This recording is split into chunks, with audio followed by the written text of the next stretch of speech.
You're probably fixing the wrong part of your fishing videos, and that's why YouTube feels like it's in hard mode. Not because you can't fish, not because your footage is useless, not because your channel is doomed, but because the part you keep improving might not be the part that's actually broken. Most small creators do this. They make the edit cleaner. They add more B-roll. They cut the catch sequence tighter. They buy a better camera. And none of that is bad, but if people aren't clicking, the edit doesn't even matter. If people click and leave fast, the catch doesn't matter. If people watch one video and never come back, the footage wasn't the only problem. And that's the trap. You can work hard on the wrong part of the video and still get nowhere. Welcome to the Fishing Channel Lab, where I analyze what the biggest YouTube educators are teaching and apply it to fishing creators just like you. So in this video, I'm going to show you how to find the part of your fishing videos that's actually holding your channel back. Because once you know where the video is breaking, you stop guessing. You stop wasting your time. And you start fixing the part that actually moves the channel.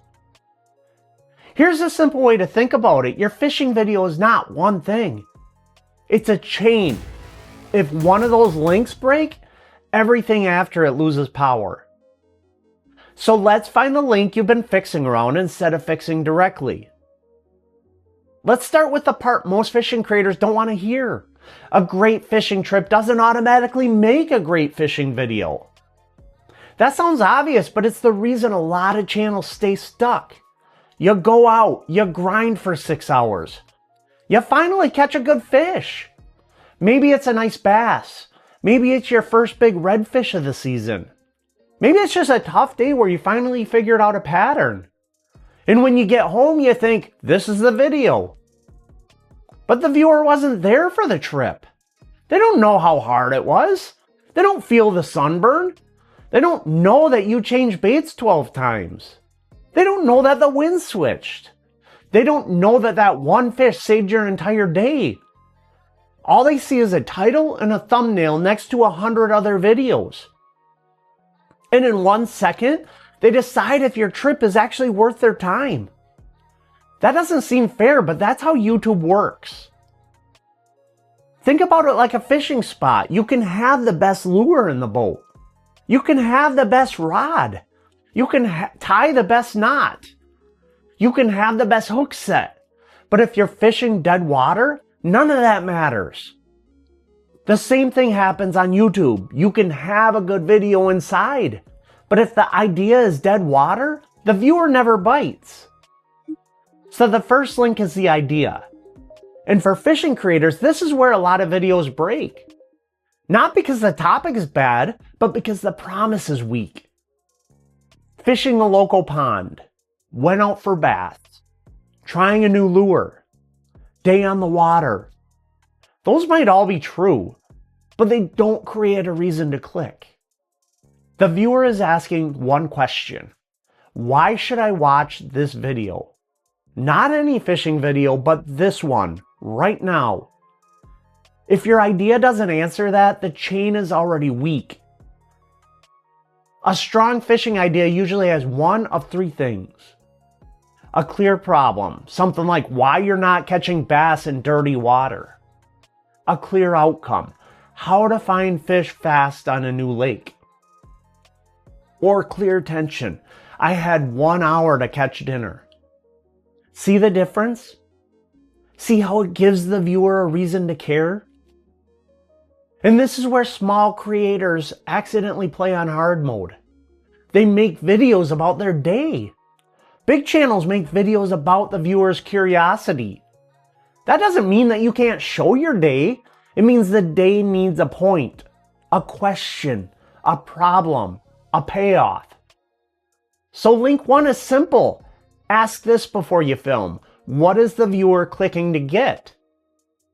Not what did I do, not where did I go. What are they clicking to get? Now let's say your idea is strong. The next link is packaging, title and thumbnail. And this is where good fishing videos get buried all of the time. Because the viewer doesn't click the fishing trip. They click the promise of the trip. Your title has one job, make the value clear. Your thumbnail has one job, make the viewer feel something fast. Together they need to say, this is for you. And there's something here that you want to see.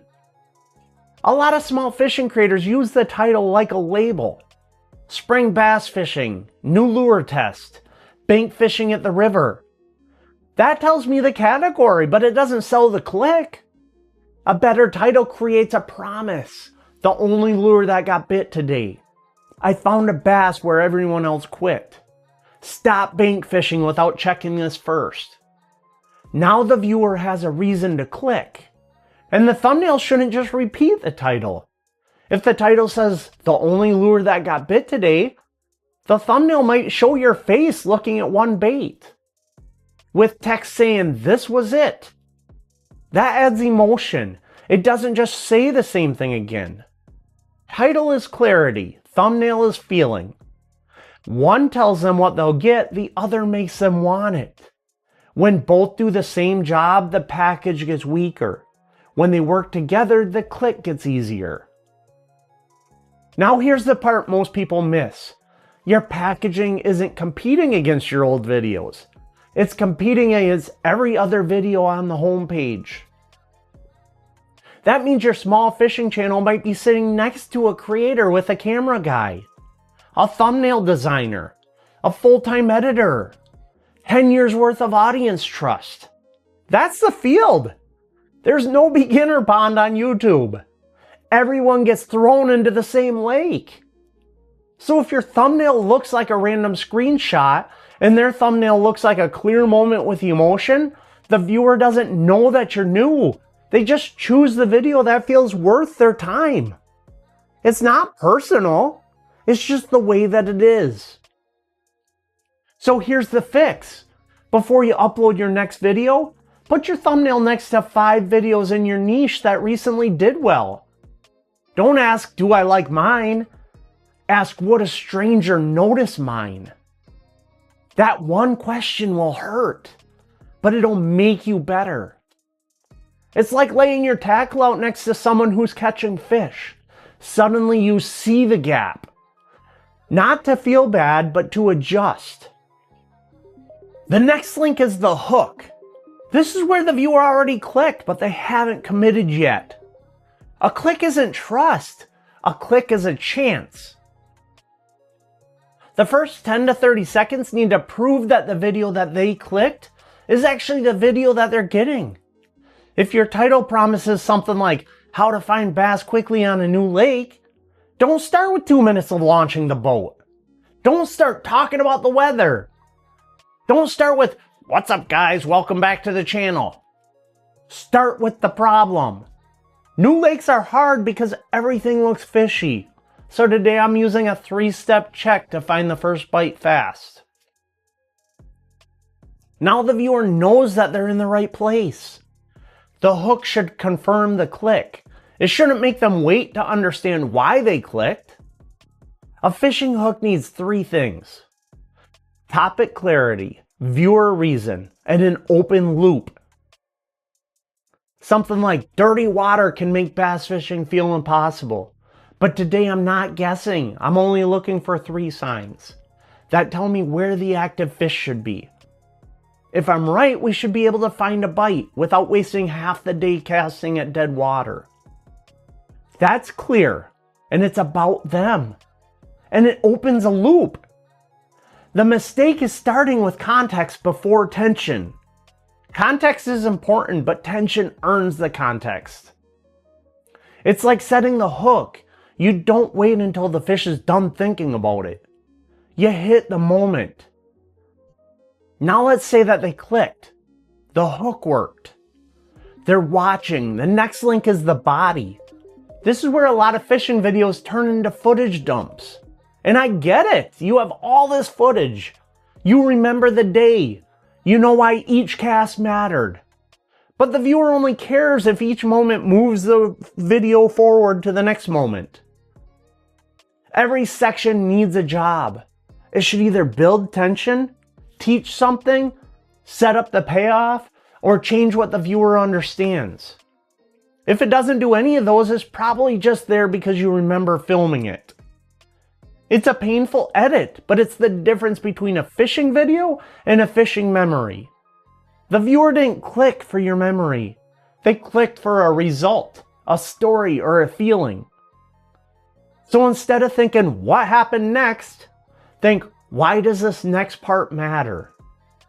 Bad flow sounds like this. I got to the lake, then I tied on a bait, then I made some casts, then I moved spots, then I caught one. Better flow sounds like this. I started with the obvious spot, but there was one problem. It had no bait. So I had to choose. Should I keep grinding in dead water or move to the uglier bank that actually had signs of life? Same day, better story. Because now the viewer understands the decision, and decision creates retention. The next link is the payoff. This is where fishing creators have a huge advantage, because fishing naturally has payoffs. The bite, the fight, the landing, the measure, the release, the lesson. But the payoff only works if you set it up. A random fish catch is nice. A fish catch that answers the video's question is powerful. If the video is about finding bass on a new lake, the payoff is not just about catching a fish.